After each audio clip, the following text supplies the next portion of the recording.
والهدار والهدايا بشوكا هيلي عاتوك العيون الكوب عاتوليها يما هيلي سيدي حبيبي سيدي جري ساري مان وانساني هيلي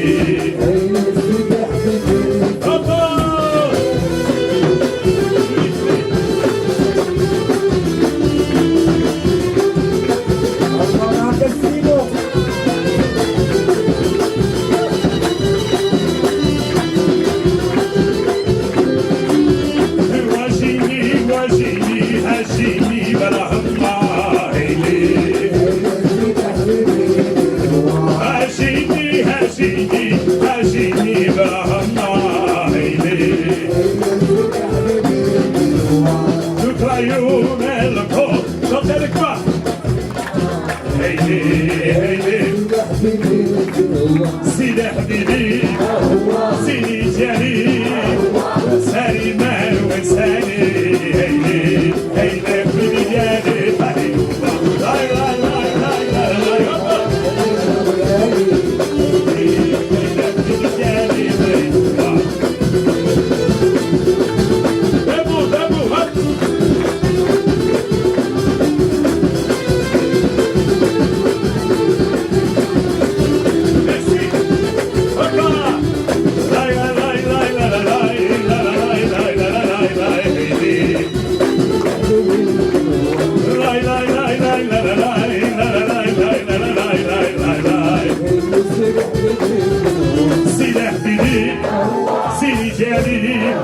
pour Serge Verdugo, pour le Maroc, et pour Casa, pour Marrakech, pour Essaouira, pour Fès, encore une fois pour Fès, encore une fois pour Fès, pour le beignet, pour les Mafleta, pour la Bimouna, pour le Maroc, pour Saliman ou Salé,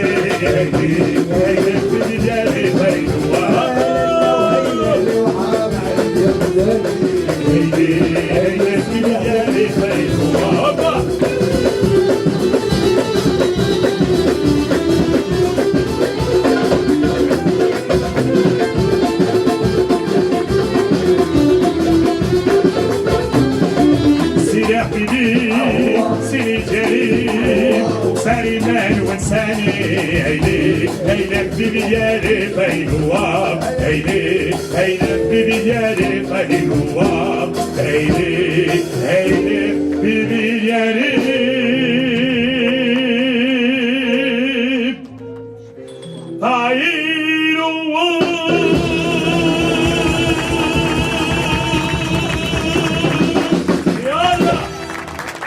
Toujours, bien sûr, je me souviens de ces mimouna, on vous mettait... Alors, c'est ça qui est beau, c'est que y a beaucoup de gens qui font la mimouna, mais pas forcément juifs marocains. C'est une tradition qui s'est ouverte même vers d'autres personnes pour casser le jeûne de Passover, de Pessah. Et moi, bien sûr, j'ai tous ces souvenirs de ces tables pleines. Mais vous savez, entre Marocains, on fait la mimouna toute l'année. Vous voyez, toute l'année, il y a entre juifs et musulmans, on est ensemble. Et moi, j'ai grandi en tant que Marocain, bien que vivant en France, être entouré d'amis musulmans. Et on ne pensait pas, je suis juif, je suis musulman. On pensait qu'on était tous ensemble et qu'on était les meilleurs amis du monde. Et finalement, les juifs et les musulmans sont ceux qui sont les plus proches, parce qu'ils ont la culture qui est la plus proche. Donc, j'ai grandi avec une mimouna qui était 24 heures sur 24, 365 jours par an. Aujourd'hui, on est dans un monde où, vous savez, on est dans l'ère du digital, donc bien sûr, on peut communiquer plus facilement, mais on oublie la communication humaine. Et je tiens à vous dire, avec tous les mails, tout ça, moi j'adore les mails, c'est pas le problème, mais je trouve qu'on a perdu cette relation humaine, surtout là, les jeunes, vous voyez.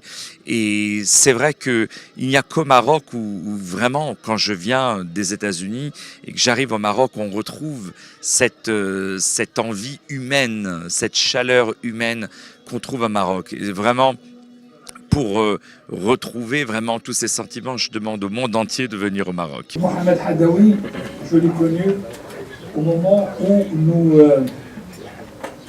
nous lancions la participation de la communauté juive dans le temps du Maroc en 1999. Nous avons travaillé ensemble pour faire un spectacle qui s'est appelé Chant de traverse, que nous avons présenté au Trianon à Paris, avec un succès absolument incroyable, puisque on a revisité tout le patrimoine rabnati et judaïque marocain, et le succès a été tel que nos disques ont été vendus en contrebande en Algérie. Donc c'est le nom de la communauté, un trophée à Mohamed Haddaoui, qui a été celui qui, durant des années, a su garder dans toute son authenticité, dans toute sa valeur, nos traditions musicales au Maroc. C'est le grand spécialiste de Sami El Moughrebi, c'est le grand spécialiste du...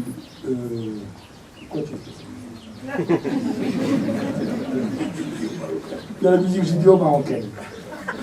Merci, Mohamed. C'est un vrai plaisir.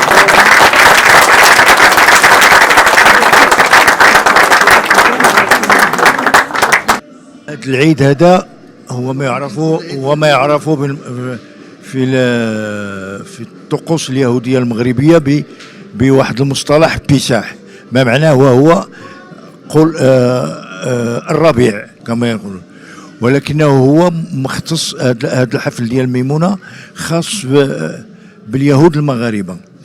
علاش؟ لأنهم بعد ما كيتساليو هذه الطقوس الدينية ديالهم ديال هذا العيد كانوا يتبادلوا الزيارات ما بين المسلمين واليهود، وهذا يمثل التعايش والتساكن اللي كان في هذه البلاد منذ القدم، منذ أن أسس المغرب، هذه 14 قرن، منذ الأدارسة إلى العلويين الآن. فكانوا يتبادلون الهدايا والمشروبات والأكلات وغير ذلك. هذا كله ما كان هذا. إلى جانب الموسيقى، دابا أنا أقول لك أنا الآن هذه اللحظة هذه أنا كان مأثر بها. لعلاش؟ لأنه استرجعنا واحد الهوية ديالنا المغربية. وشنو هي هذه الهوية؟ وهي التراث اليهودي الموسيقي المغربي اللي كان اندثر أو أغفل أو أقبر لأسباب ما لا أجهلها، ولكن الآن الحمد لله رجعنا هذه الهوية اللي هي هوية من صميم التاريخ المغربي، وهي الهوية ديال التراث اليهودي الموسيقي المغربي. الأطروحة ديالي صرف لي عليها الأكاديمي، عضو الأكاديمية المغربية الأستاذ مرحوم حايم الزعفراني، واللي صرف لي على الأطروحة ديالي، وهي خاصة بالتراث اليهودي الموسيقي، وخاصة حول قيدوم الطرب اليهودي المغربي الأستاذ المرحوم سامي المغربي. وما أسدال في هذا الميدان، في ميدان الموسيقي، حيث غنى في التراث في القصائد، قصائد ما يفوق على 40 قصيدة مغربية في ميدان الملحون. الملحون وأعني به الملحون بشقيه: الملحون المغنى في المدن الكبرى، في مثلا في الرباط ولا فاس، وهناك ملحون المغرب الشرقي الذي يغنى على النمط التلمساني، المغرب الأوسط. كذلك عنده أغاني تراث لا يستهان به في الميدان الشعبي، والأغاني الوطنية كثيرة، منها نشيد العودة للمرحوم محمد الخامس، ونشيد الجيش الملكي. واستحضروا الآن هذا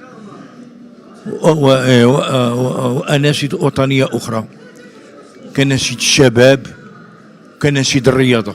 كنعاود هذه وكان نعاودها، وهذا نداء للمسؤولين باسترجاع هذا التراث وذلك بإحياء سنويا مهرجان ديال التراث الموسيقي اليهودي المغربي على غرار المهرجانات الأخرى التي تقام كذلك.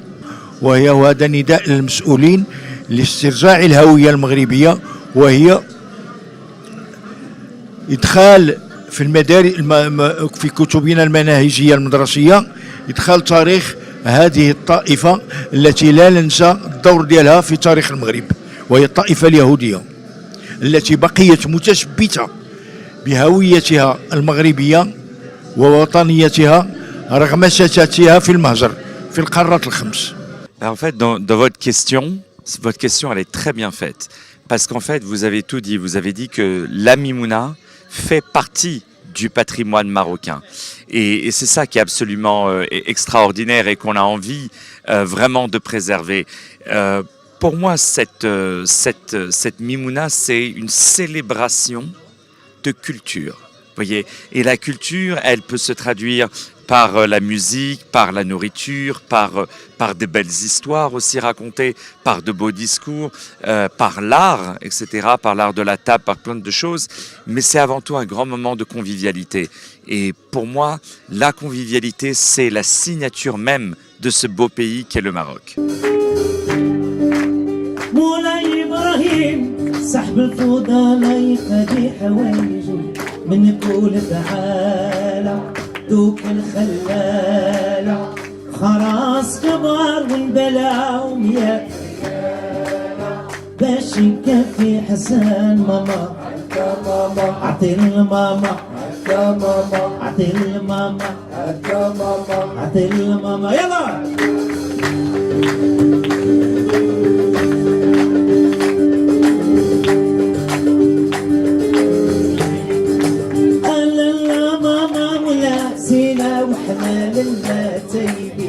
الزين منفوت خاول الموت بالحديد وتكون السلسلة عليا ويكون رسام جديد دوك الخلالة خلاص كبار ونبلا وياك ريالة كل شي معايا سان ماما عطينا ماما عطينا ماما عطينا ماما خبز السرغينة ما ناكل فيه منطوق يخليه ولاتو بنت حليمة اللي عجنته علاش يا حبوبي هاد العملة عملت بيا كترت عيوبي شفيتي الحاسدين فيا دوك الخلال كل شي معايا راس كبار ونبالا وياك ريالة باش نكافي حسن ماما عطينا ماما عطينا ماما عطينا ماما مولاي ابراهيم صاحب الفضل قد حوايجه من كل فعاله دوك الخلاله خلاص كبار ونبلا وياك كل شي معايا سلام ماما عطينا ماما عطينا ماما عطينا ماما عطينا ماما ايوه ليلى وسيدي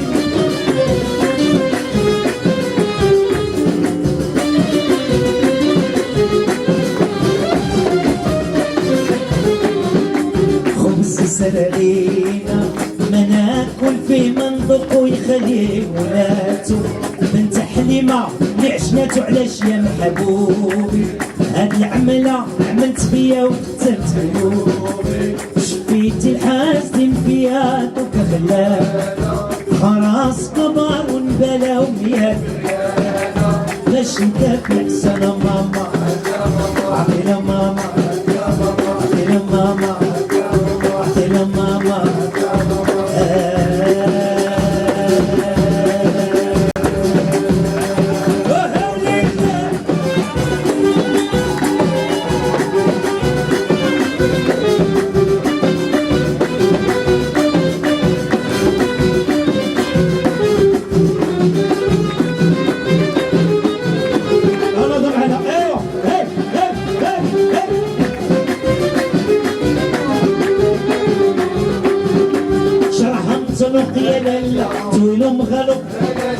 شعرها مطلوق طويل ومغلق قلبي عليها محروق طاروها لي جيبوها لي زينة البنات كيفها هي الشات والكاويني انتيهني مضربة وبلا سبة وسيري معاه سيري معاه أو سيري معاه سيري معاه أو سيري معاه سيري معاه أيوة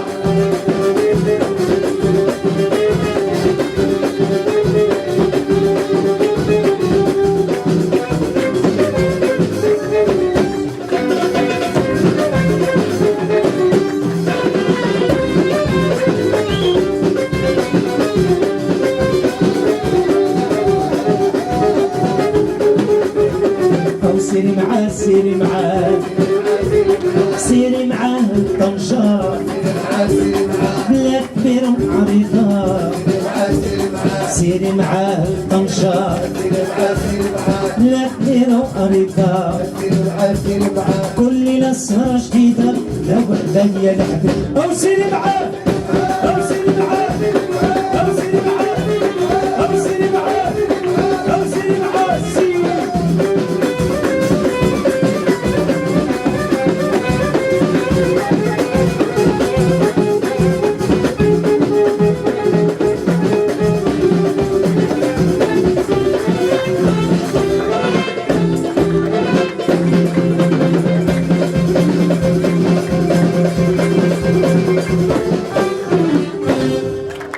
Je m'appelle Simon Fima et donc je suis voisin du musée. C'est un avantage parce que ça me permet des fois de croiser beaucoup de monde.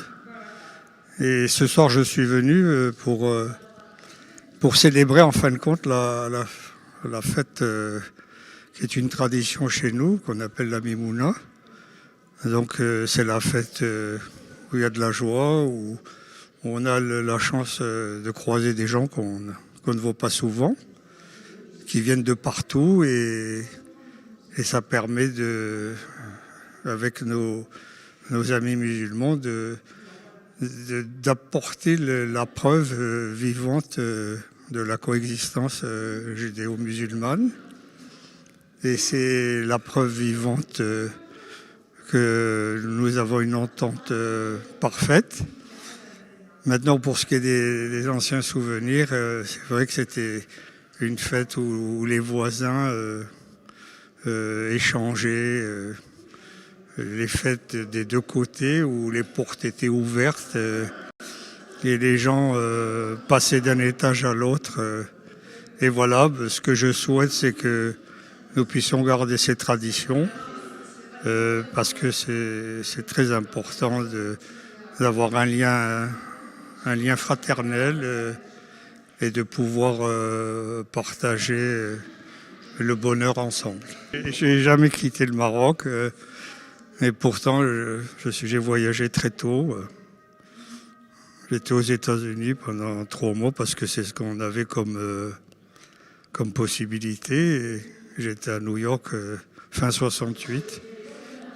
Et voilà, et je voyage un peu partout dans le monde, mais on est toujours content de revenir à la maison parce que c'est nos racines, c'est notre climat, c'est nos amis, c'est nos voisins. C'est très important d'être dans un pays où on est chez soi. C'est une fête qui n'est pas religieuse, hein. C'est plus au Maroc, on a plus des us et des coutumes,